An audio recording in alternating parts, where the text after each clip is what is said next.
Good morning, race fans. Naomi Tucker here, joined by Keith Fusel. Keith, it's been a while for me. I'm so I'm glad to be telling you, back here. I missed you all. we put your face on a milk carton. We were looking for you for so long. We didn't know where you were. So, hey, at least you're getting those extra miles, the frequent flyer miles and everything like that. Maybe you can get a companion ticket for us and take us somewhere for free. But no, good to have you back. I know you've been all over the place. If you want to talk about it a little bit, I know you're down in Florida for the big day yesterday, right? So, yeah, you've been busy. What a phenomenal day it was. We had 15 stakes races, coast-to-coast action between Gulfstream Park, Santa Anita Park. We had two different Pick 5 sequences. I don't know if you had a look at those, the old dirt and the old turf sequences. Of course, we had two Kentucky Derby preps as well in the San Felipe and the San Carlos. So it was San Felipe, excuse me, and the Fountain of Youth.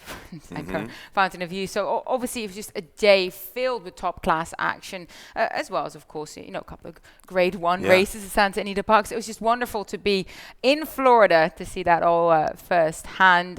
And I was in Saudi Arabia before that. Yeah. Got to speak to a lot of the American connections trying to make their bid there. I must admit the Saudi the Saudi Cup going to a local horse was quite the surprise at the time. Big price, right? Wiggy Ramos, I remember him riding back at Monmouth Park back in the early 90s. Yeah, he's still going strong. A big payday for him. But, yeah, at least you brought a little bit of warm weather with you back up. We've got some warm weather today and a little bit of some showers, but we'll deal with that.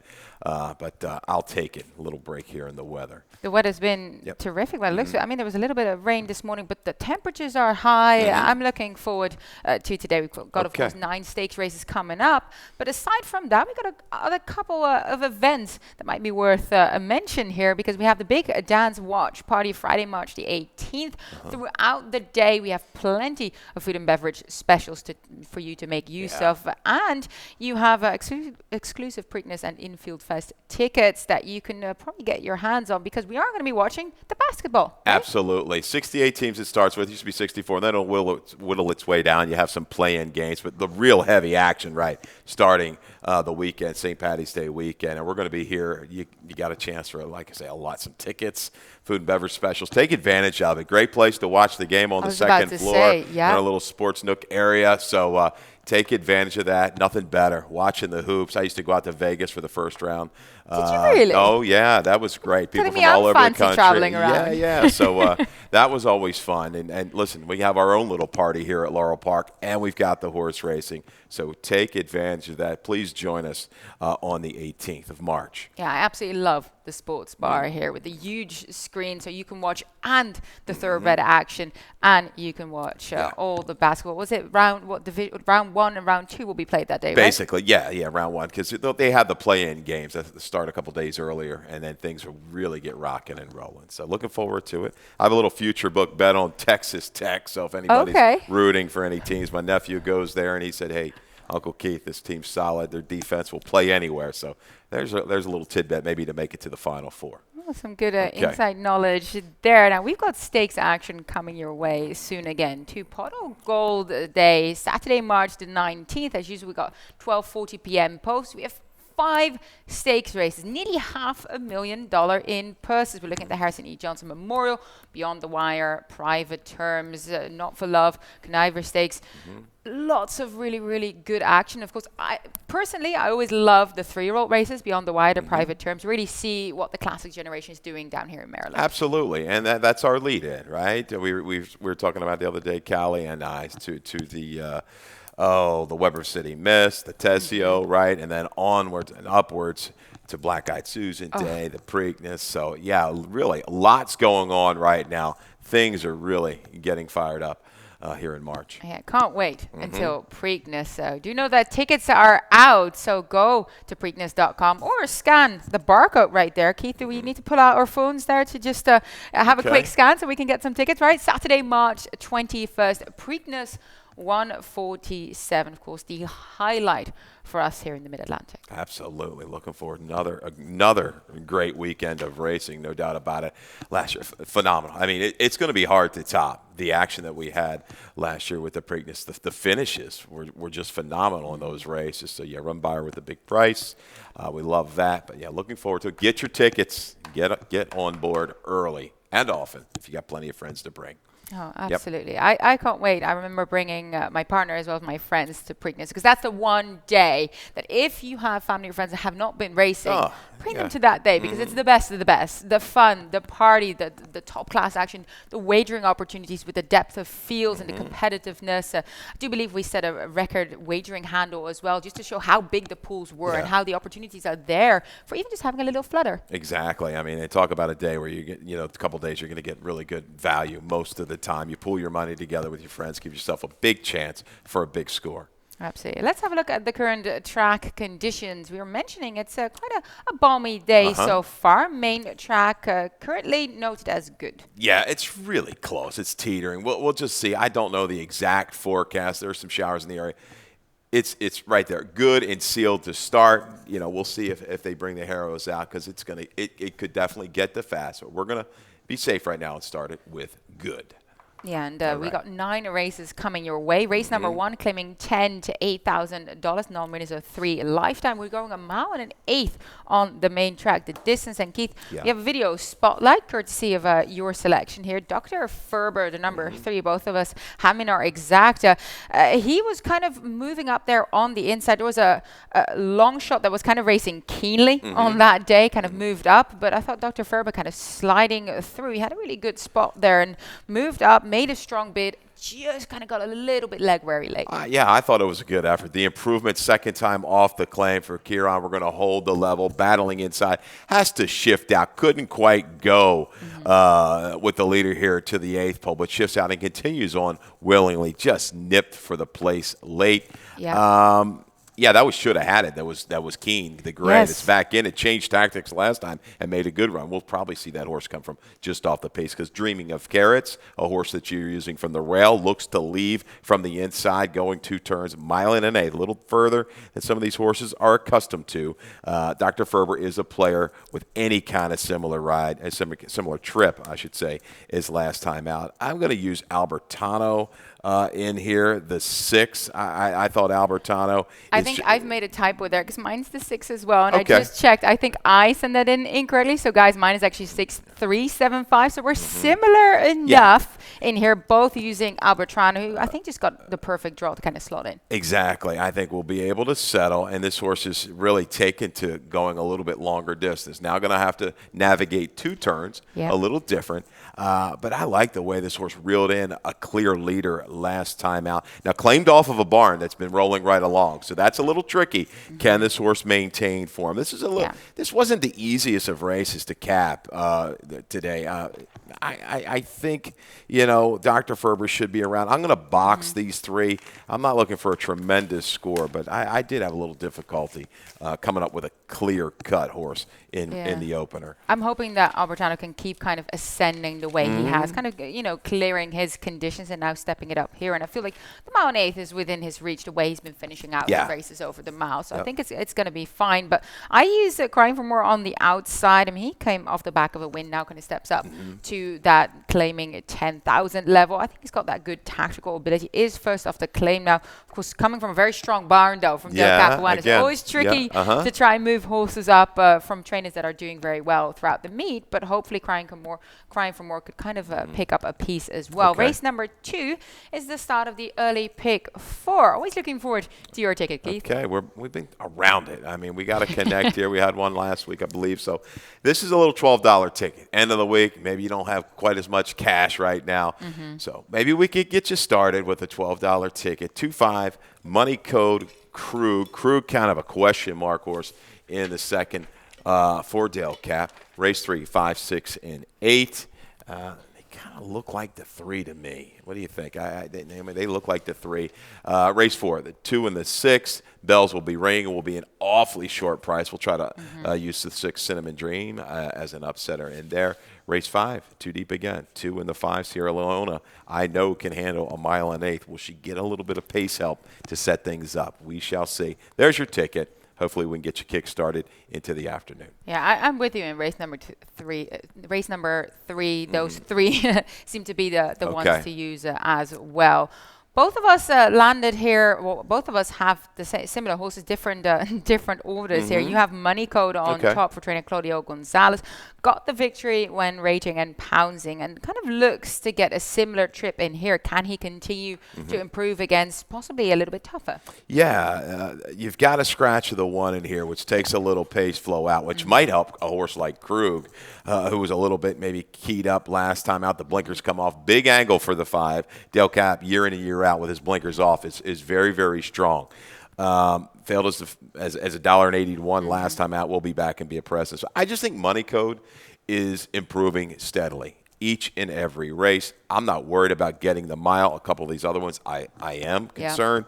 I just think going in the right direction. It's not blazing fast, but he had something left in the tank last time. It showed a little bit more life, a little more positional speed, and I like that. Cruz coming back from the rail now, drawing the inside. Yeah, I use 5-star Phil on top. I think he's the speedster in here. I thought he ran a really strong race leading at Penn National. Kind of looks to do pull that similar trick and dominate up front in here. The horse he lost in New York, was the next out winner as well. So that kind of franks his form too. 5-star Phil, I saw your morning line 2-1. I am hoping that I get a little bit better than that. I think there's a couple of horses in here for some strong barns, like you mentioned, Dale Capuano, Jamie Ness, that I think might entice the bettors to also have a look at. Correct. I mean, this horse might float back up a little bit. They're going to be close, though, I think. Gray Lover maybe being the outsider from a betting standpoint. Obviously, Ness is going to take play. Ness's 2 tries for Jonas around Kern, just not a whole lot there. And he's going to have to make a move into a horse that I think has got a little battle in him in 5-star Phil. I think he'll meet the bid in battle as will Krug. So it's kind of lurking for me, would be Money Code to go over the top late. Yeah, we'll see how race number 2 pans out here. I think that race number 2 is actually really interesting. I thought it was a tricky one, handicapping wise. Race number 3, optional claimant starter allowance. 6 furlongs the distance here. I landed on the video spotlight runner in here, the number 5 Crown Count Crystal for trainer Dale Bennett. He's been ultra consistent. He's shown that he's happy at this level. Had a wide draw on that day, but he was actually pretty strong early. Ends up being taken back by Ruse just to kind of slot in behind the pacemakers. And he's going to get a similar trip in here. You can see they're very, very willing, helping his rider out. Pretty gritty there, right? Working and finding that seam between horses 3 and 4 wide and eager to the wire. I like this horse. Finishes strong through the wire. Was a vet void, I think, 2 races back off the claim. They said, no. We're going to go up and we're going to protect this horse. So he seems to be feeling okay, and he'll track and try to pounce again. Sharp form here for Dale Bennett. A barn, when they win, they like to put on the back to back. So dangerous player here. I just think Royal Thunder, the way he showed that speed last time from the inside, is very sharp right now. Might get even a little bit better trip just positionally to relax just a hair more through the opening quarter. He's going to fight you tooth and nail, and definitely a horse like John the Bear, a little moisture to track. He likes that. Yep. He's a player as well. He did have aim last time. I expected a little more punch when he was right there with Royal Thunder, but 3rd time for Claudio. See, I was wondering about the pace setup here. Is Royal Thunder going to be able to get to the front and kind of cruise, or is John the Bear perhaps going to be ridden a bit more aggressively to actually put some pressure on from the inside? He could, no doubt about it, and try to hold the spot from the inside and make him work. But I do think Royal Thunder's a horse that doesn't necessarily need it. He was dead game, super sharp last time. Magic Mule benefited from the trip. I think he stays around. He's fast and has some stamina. I feel like definitely the 5 and the 8 are horses to key around here in race 3, and then we both use the 6 underneath as well. Race number 4 is a maiden claiming event for the fillies. Fillies and mares are actually 4 and 5 years old. They're going the 1 turn mile in here, available for $10,000 to $8,000. And Keith, you landed on a horse that I have in my exact to play as well. Cinnamon Dream. She comes in from New York. Blinkers get applied. She wasn't involved really in her last race, but if you look back at perhaps a similar profile runner yesterday, New York-based George Weaver got his runner to break her maiden in race 9 with Principality. I feel like perhaps a similar scenario in here, trying to find an easier spot. We've seen horses like that. You're right. They're coming in from New York. They're dropping down to the bottom. They haven't been super competitive up there, but this seems to get them over the top and a little bit of a reach to upset, because the bells will be ringing. The 2-horse for Gary Contessa. Yeah, if she comes close to anything of recent races, she should win this race clearly. But you've got a barn that's only brought in 1 horse, has connected with that winner back in late January. Ian DeRoss, that was a turf to dirt kind of move. So blinkers go on, outside post, gets in light. if anybody's going to maybe upset the apple cart, it might be this 6 Cinnamon Dream. And you might get a bit more value as well than on the number 2 Bells Will Be Ringing. Whilst I was looking at this race, I thought to myself, Bells Will Be Ringing, she's by far the better runner on numbers wise. So if she's there on the day, she should win by at least a couple of lengths. But in terms of value, I think the number 6 Cinnamon Dream is just a touch bit more interesting. Yeah, that's what I want. That's why I threw her in there in the pick 4. Maybe rattle things up a little bit. If we can get that price there, would definitely boost the ticket. Absolutely. Both of us used the number 4 TikTok on the way as well. Third start back on the dirt after a turf campaign, but she looks to kind of try and be hanging on a little bit more late because she hasn't really been able to do so yet. Correct. Aggressive ride probably in store for Acosta. I think he'll go ahead and go. Yep. Yeah, that was race number 4. We're going to take a quick commercial break, but we'll be back with the other races coming out later today.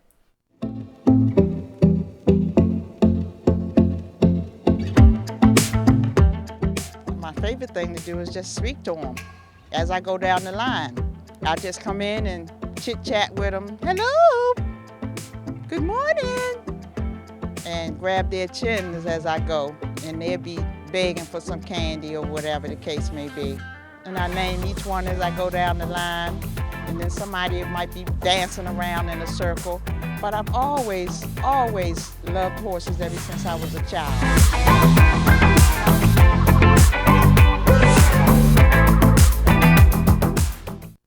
Very enjoyable of watching the hard workers behind the scene on the backstretch, what they do on a daily basis, riding these thoroughbreds, looking after them. The unsung heroes, really. They deserve a lot of credit, and they don't get the credit that they deserve. So, it's good that we're highlighting, featuring everybody involved here that puts the whole thing together at Laurel Park, and especially those backstretch workers. So, And look, they've been patient. They put up with some things when we've relocated.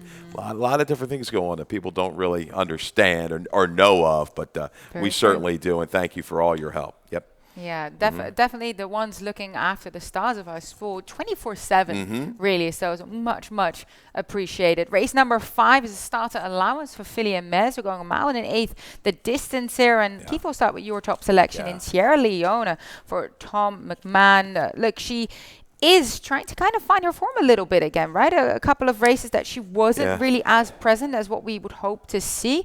But look, 3 starts ago, she runs a race like that over this distance with the fact that we're now on a good surface. That might just work for her. I think it will. She was just, compromised by the post. I know she doesn't have a lot of speed, but you see it well wide throughout.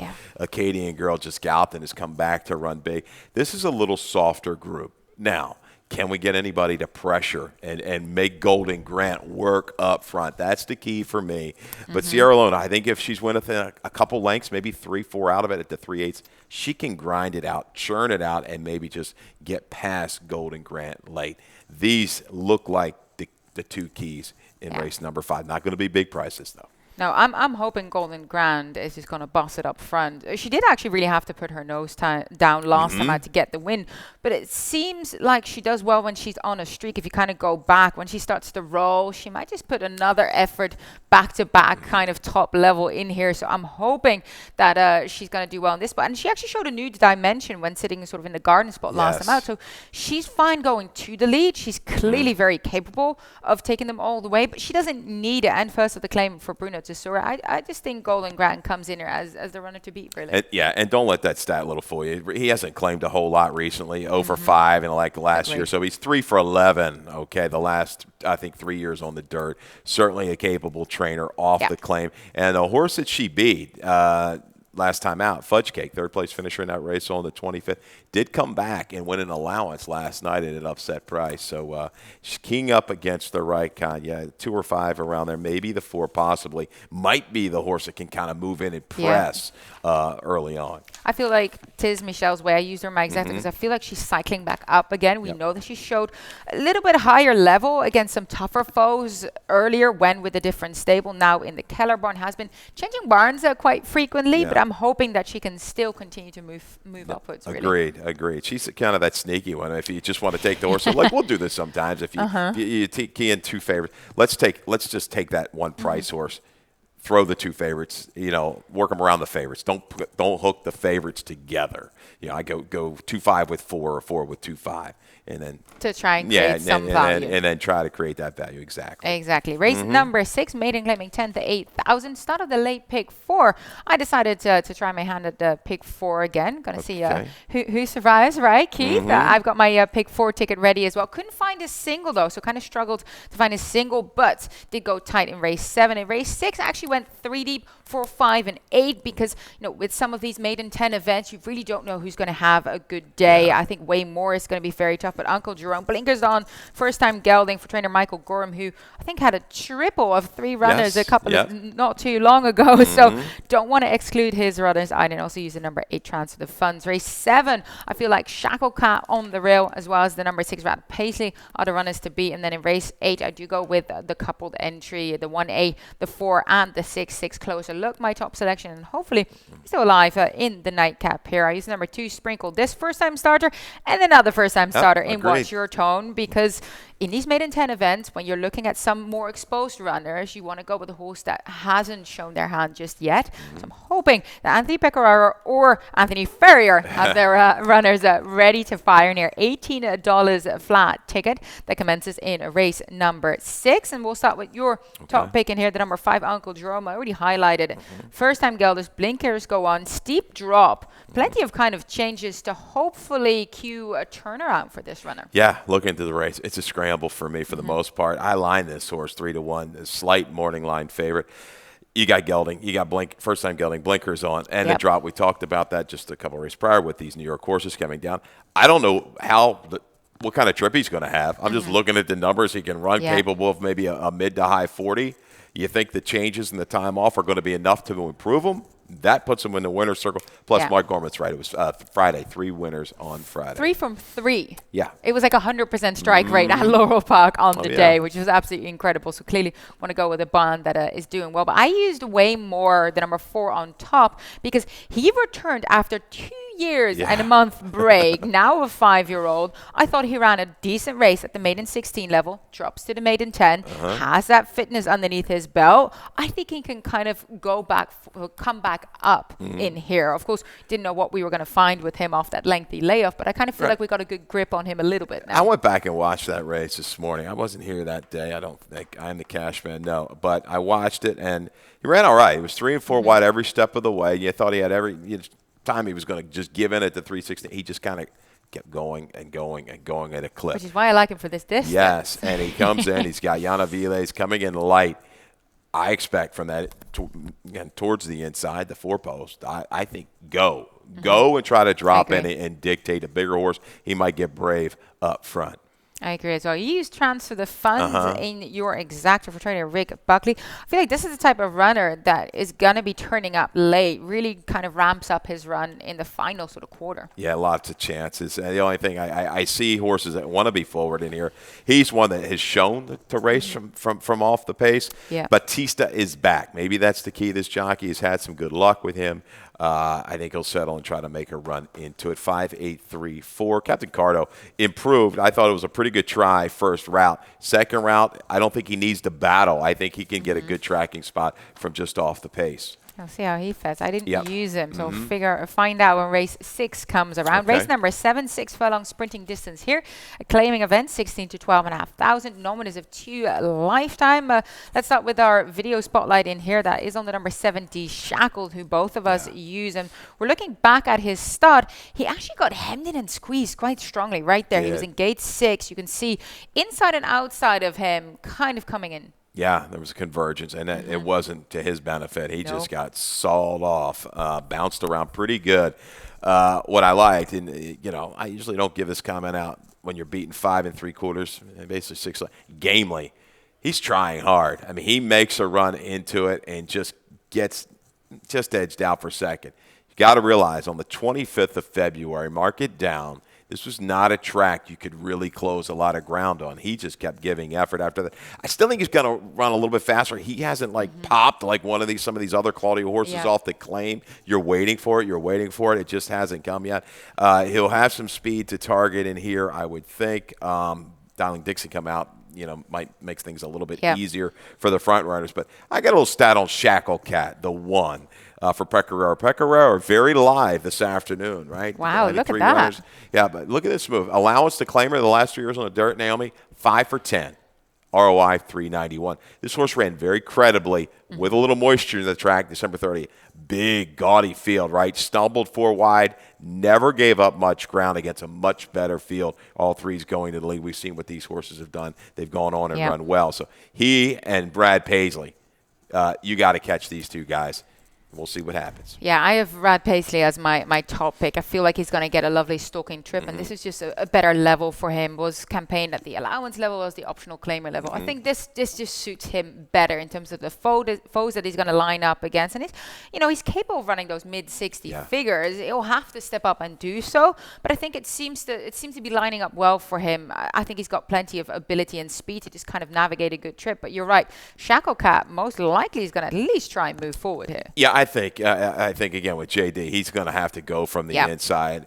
I think these 2 can stay the trip as long as they don't get crazy and hook up around a 3/8 and get in a really spirited duel. They have enough staying power with their speed to hang around.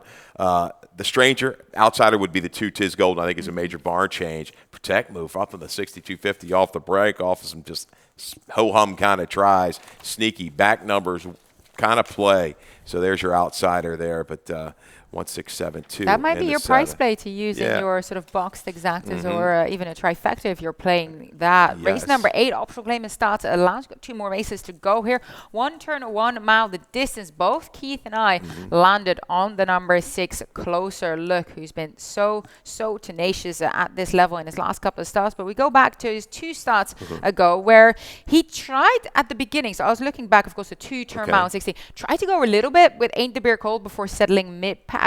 Made a bit of a premature move, perhaps, to get to lead. You can see him here, very strong. Looks like he's got it in the bag, right? Puts a couple of lengths between himself and the field. Proved not enough, but tried his best. Yeah, I mean, just couldn't quite hold on. Treasure Trove is going to be able to reel him in. Still willingly to the wire. We were going to go get Toledo today. Yeah. Our top rider sits a position, I think, somewhere mid-pack. There's not a ton of, big speed. This is the relief kind of that this horse needs. I think he fits. I know he hasn't won at the distance, but he is 7 for 12 at the 1 turn mile. So, yeah, I'll key around him. Look, Caribbean ran real big last time with Money Ride right there. It looks like he's kind of cycling back into his top form, a pace player, a long way in the 8th. I tell you, that horse of Lacey's yesterday took a lot of odd play that was stretching out and got it done impressively. So, we'll use the 4 in here. This is a tricky little race. I even think Silent Malice, who's run big races at the 1 turn mile, getting in light, could pop up and run a little bit better this afternoon. Yeah, Caribbean very live in my books as well. I know Lacey Godet had the double yesterday. And Closer Look, I did want to mention that Ain't the Beer Cold came back after that race where Closer Look actually finished in front of him with an 81 Byron at Maryland allowance level next time out. So that kind of really franked his effort. I think Closer Look a little bit disappointing when just kind of stuck wide and then far back in his last race. But like you said, this seems an easier group for him. And here I use, like you said, Caribbean. I do use the 1A as well. I see you've got one part of the couple entry in here. Yeah, I ended up on Irish Riviera just because he's a good, strong closer. I feel like there is plenty of speed here that's going to set it up for him. Okay. And look, you never want to exclude a coupled entry of Jamie Ness, would you? They both kind of work to me. The rapper, I think, has only tried the distance one time. It's showing here. You got to go back to find it. But again, he has enough positional speed to be right there in the mix. But going from that 7 furlong sprint, stretching a little bit longer, a little bit of a break. Is he going to have that last bit, the last 16th, to keep grinding it out? So, tough to leave out the Ness entry in your exactas. Yeah, final race on the card is a maiden claiming event, maiden 10 to 8,000, 4 straight 3-year-old fillies going 5.5 furlongs sprinting distance. And look, this was a race that I actually had a little bit of a price base. So my order is 6214 in here, and because I use the same horse as you, that Watch Your Tone, first time start for trainer Anthony Ferrier. Look, tonalist, breeding-wise, tonalist is a little bit below average with these firsters, but he has a good overall 3-year-old strike rate, so I'm thinking we'll go with that. But Dan was a runner. She competed at stakes level, and he's a half to a sibling, Violent Pass, who won on his third start with an 83 buyer for Robertino Diodoro, which to me makes me think, look, if Watch Your Tone does anything, maybe a couple of 20 buyer points below, still very much good enough to win this race. Look, we're both taking a chance with these first. Exactly. Again, we look at the maiden tens. What have you shown me? Not a whole lot, the ones that have run. So let's look at, and Barnes capable of getting the horses to win first out. Pecoraro and Ferrier, talk about your horse is 6. Absolutely agree. We had a tonalist win yesterday, right? On the bottom for Brittany Russell. The horse, hold on. Hold on, red wine or something. Yeah, red wine time. Got it done from Off the Pace. That was the song, red wine, right? The moment you said wine, I'm like, why don't you remember that name? I know. I'm not a wine. I'm a beer guy, but anything. Fair enough. Sprinkle this, another one. Uptown Charlie Brown, the Stallion, 16% with the first-time starters for this 2-horse. Getting in light. The mare was good. I mean, 7 for 56, made a lot of money. Lone Sib, 3 for 11, made some money, had some sharp speed. So sprinkle this. Watch your tone. I wouldn't be surprised if they're up early this afternoon. I want to see them there at this level. I think this is also just a handicapping angle. If you're looking at a field of maidens, a lot of them are kind of exposed but haven't really done much running. Why not go with the first-time starters where they could absolutely outperform their chances? They could be just a touch better than the rest of this field. You don't know, but I do know what I've got with the other ones, and they're just a touch softer in here, to be quite honest. So I thought the first-time starters are hopefully going to prove us right. And these are Barnes. They'll take an edge. They've got enough horses. They'll take an edge, and maybe a horse that's probably worth 16, maybe even 25, and they'll go in, and just try to grab the score. Yep. Absolutely. So that was the final race on our card. 9 races coming up. Now, before we say goodbye, Keith, I know that there were a couple of Kentucky Derby preps. I already mentioned there were 2. Florida, of course, had the Fountain of Youth, and then we had the San Felipe at Santa Anita Park, and then we had the Gotham up in New York. I know that you had a chance to look at a couple of them. Which one kind of stood out for you? Well, I tell you, I thought the Fountain of Youth was strong. Simplification got in a little trouble, and it was wide and kept on going. And the race in New York, I thought the Aspen's horse, albeit it's one turn. Yeah. This horse rolling along right now, perfect, 3 for 3. The buyer was a 96. I know your horse in California ran a 98. I did not get the buyer on the Fountain of Youth winner, but I like the way this horse, Morello, kind of recovered from some early trouble, bounced around and had a bit of a bumpy start. Tracked comfortably and just kept going away steadily. Might fit moving forward. Yeah, I thought Forbidden Kingdom in the San Felipe was ultra impressive. His first time stretching out to the mile and 16. We did hear that we do have the replay of that, so let's have a look here because Forbidden Kingdom was so strong. Look at the distance right there. Look at the amount of real estate that he's put in between himself and the field. We had Julio Hernandez aboard for trainer Dicky Mandela. This was, of course, everyone was wondering, is he going to be okay stretching out to mile 16 first time? Is he going to stay? Well, I think he answered us. Yeah, he answered the question. Yeah, we've seen this in California, and these horses they're fast, and they just keep going. That's the way they kind of train them out there a little bit, and you'll see, I remember back you'll see them in their maiden scores. They'll win. They'll gallop out another quarter of a mile like it's nothing, and that's the way they tune them up. There obviously is going to be, I'm sure, some other speeds in the Derby to contend with. So, the one thing about the Fountain of Youth winner, you did see this horse has handled adversity. Didn't like how he kind of laid in late past the 8th pole, but it has been able to handle simplification. Some trouble. Yeah, for Antonio Sana, who actually won the Fountain of Youth with Guinevere in 2017, and Guinevere kind of took them around the world to Dubai as well later on. So that was a trier, that couldn't horse. be more pleased for the connections there. Of course, did have a bit of an incident at the top of the stretch. Thankfully, the jockeys and horses involved all walked away seemingly okay. So that's always the most important aspect. But simplification, very happy. Of course, Jose Ortiz aboard here. I feel like the Sanos might just have another Guinevere in their bun. Yeah, I mean, you look at his style. He's definitely got the seasoning, the right kind of races, the traffic that's going to help them moving forward if they happen to choose to go the route of the Derby. Yeah, definitely. A couple more Derby preps coming your way. We'll keep you abreast of all the action. We have about 24 minutes to post. We'll send it up to David Rodman with scratches and changes. You got it. Good luck.